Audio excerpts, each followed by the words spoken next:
हे पिताजी, मुझे आशीर्वाद और आज्ञा दीजिए। हर्ष के समय आप शोक क्यों कर रहे हैं?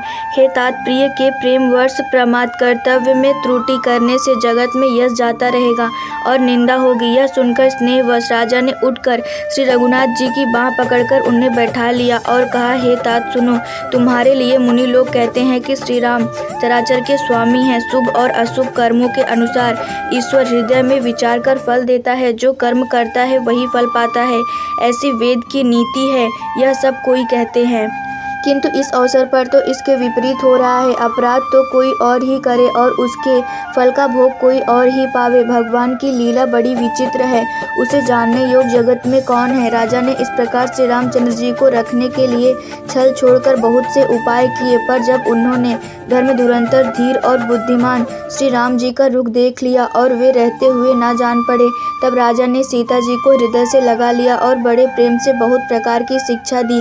वन के दुसह दुख कह कहकर सुनाया, फिर सास ससुर तथा पिता के पास रहने के सुखों को समझाया। परंतु सीता जी का मन श्री रामचंद्र जी के चरणों में अनुरक्त था, इसलिए उन्हें घर अच्छा नहीं लगा और ना वन भयानक लगा। फिर और सब लोगों ने वन में विपत्तियों की अधिकता बता बताकर सीता जी को समझाया।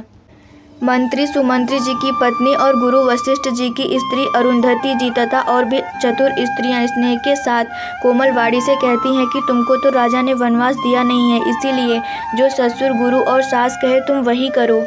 यह शीतल हितकारी मधुर और कोमल सीख सुनने पर सीता जी को अच्छी नहीं लगी। वे इस प्रकार व्याकुल हो गई मानो शरद ऋतु के चंद्रमा की चांदनी लगते ही चकई व्याकुल हो उठी हो।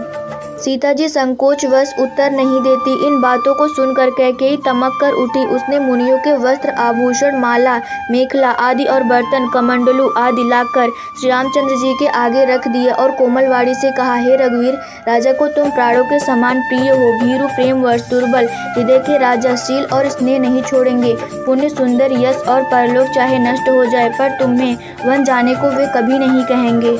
ऐसा विचार कर जो तुम में अच्छा लगे वही करो। माता की सीख सुनकर श्री रामचंद्र जी ने बड़ा सुख पाया, परंतु राजा को ये वचन बाढ़ के समान लगे। वे सोचने लगे, अब भी अभागे प्राण क्यों नहीं निकलते। राजा मूर्छित हो गए, लोग व्याकुल है, किसी को कुछ सोच नहीं पड़ता कि क्या करे। श्री रामचंद्र जी तुरंत मुनि का वेश बनाकर और माता पिता को सिर नवाकर चल दिए। वन का सब साज सामान सजकर वन के लिए आवश्यक वस्तुओं को साथ लेकर श्री रामचंद्र जी स्त्री सीता जी और भाई लक्ष्मण जी सहित ब्राह्मण और गुरु के चरणों की वंदना करके सबको अचेत करके चले। राजमहल से निकलकर श्री रामचंद्र जी वशिष्ठ जी के दरवाजे पर जा खड़े हुए और देखा कि सब लोग विरह की अग्नि में जल रहे हैं। उन्होंने प्रिय वचन कहकर सबको समझाया। फिर श्री रामचंद्र जी ने ब्राह्मणों की मंडली को बुलाया।